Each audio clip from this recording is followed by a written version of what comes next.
Marion Fellows. Thank you, Mr Deputy Speaker. While I was preparing for today's debate, I was wondering how I could speak in this motion again, or others like it, without repetition, deviation or hesitation, those famous rules from Radio 4's Just a Minute programme. I know that I'm going to break all those rules because I will use repetition, not too much deviation, and the only hesitation I will have is when I struggle to find words to explain what this government says it is doing to help save the UK steel industry. Since I attended the Steel UK Summit in Rotherham on the 16th of October last year, along with many others in this chamber, in excess of 6,000 jobs have been lost across the UK. Job losses at DL Plate Mill in my constituency and at Clyde Bridge in the constituency of my honourable friend, the member for Rutherglen and Hamilton West, are included in that number. And I will come on to describe how job losses and effective government action differs across the UK. Community, the Union, has called for the UK Government action now and has asked the UK Government, and I quote, to do everything in their power to safeguard the future of this vital, strategic, foundation industry of fundamental importance to the UK manufacturing and industrial supply chains.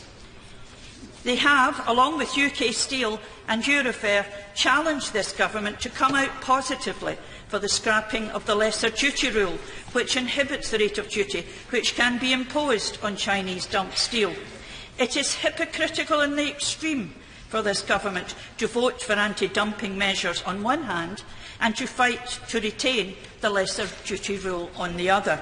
This government also is supporting market economy status for the Chinese. Where is the sense in this? It's another example of doublespeak. Yes, the Prime Minister spoke to the Chinese regarding the dumping of steel here. It seems to have been a rather one-sided conversation, and we have no proof that the Chinese even listened, as there has been no diminution in this problem.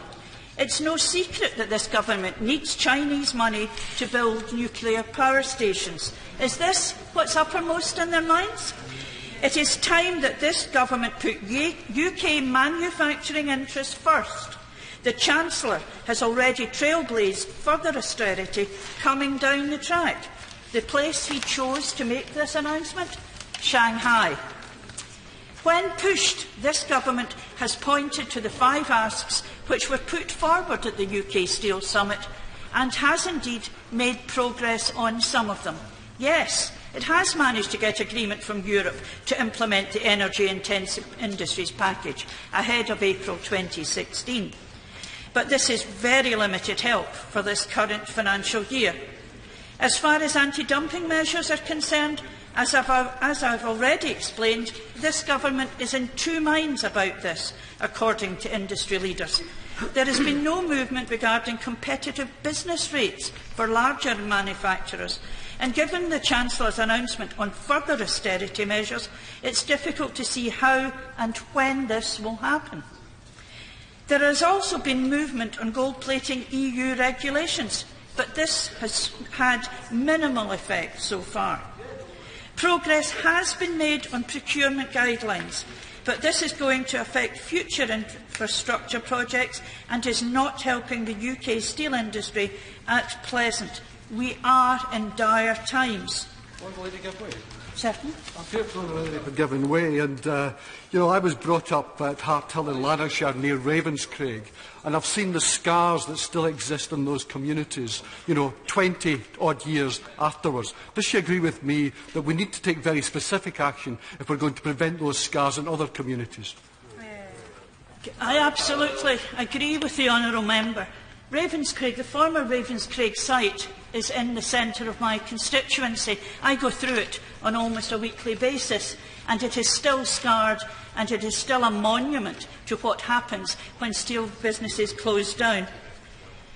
Each time there have been job losses in the steel industry, the government has moved in to help, and help has been to find other employment, and there have been few timely direct measures to help keep steel plants open. This UK government has been challenged numerous times to come up with a UK manufacturing strategy, to employ joined-up thinking to help foundation industries, including steel. This is what other European countries do. The comparison of what has been done by the Scottish Government and this UK one is stark. Within days of the announcement of the mothballing of the Scottish plants, the Government set up a Scottish Steel task force with the remit of finding a buyer for the Scottish plants and doing everything possible to retrain and upskill the workforce to make sure they would be ready when a buyer for the plants was found. Skills Development Scotland has created the Steel Industry Advanced Manufacturing Upskilling Programme to provide an incentive to retain key and essential staff. This would enable a knowledgeable and skilled team to be quickly assembled when an alternative operator is found. Sir. I thank the Honourable Lady for giving way, and she's going through the work that devolved administrations can do. Does she share my disappointment, though, that from the 94% British steel built Queen Elizabeth aircraft carriers, from their deck you can see a bridge being built by the Scottish Government using foreign steel? Can I ask the honourable gentleman to excuse me if I move on? This is an old canard which has been dealt with on previous debates in steel. However, the Scottish Government is now moving on. The Deputy first.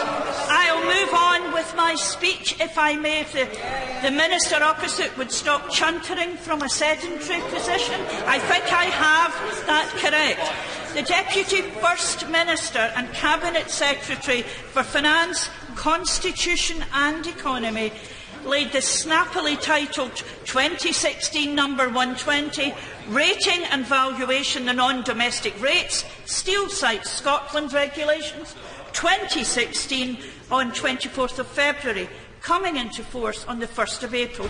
This will grant rates relief to a new operator taking over Scottish plants. There have also been discussions with the Chief Assessor round the 2017 revaluation of rates in Scotland to look at special measures for steel plants. The Scottish Environmental Protection Agency has been in touch with the present owners regarding any work to be done in relation to the sites, and Tata have been working closely with Scottish Enterprise to find schemes and ways which will reduce running costs, which will also help any new owner. At each meeting of the task force, there is a positive energy and commitment to retaining these plants for Scotland's economic future.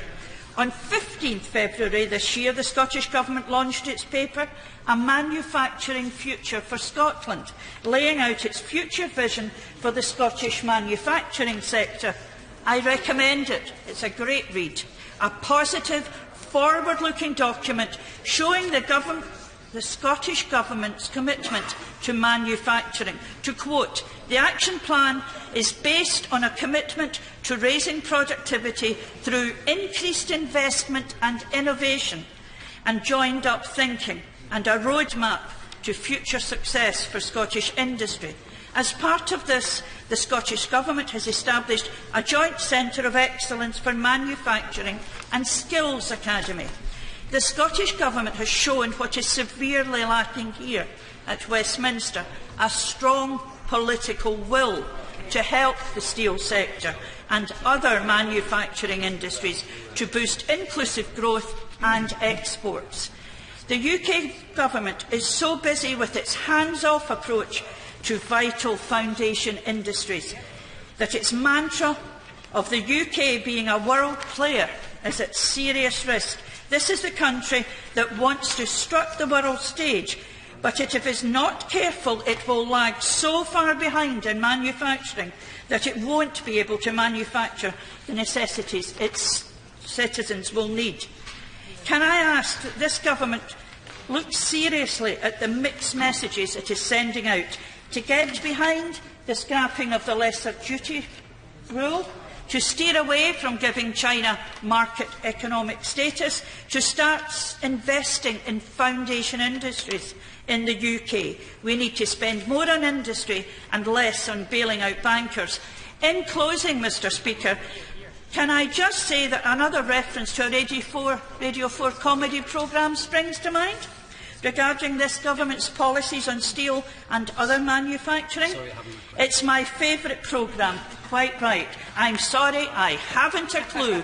And my favourite game in this thing is one song to the tune of another. Can I ask this government to stop indulging themselves doing this? Come out strongly for manufacturing industry and be unequivocal in the EU. Get rid of the lesser duty rule and prevent dumping by China. Vote against giving China market economy status, which would truly spell the death knell for UK steel.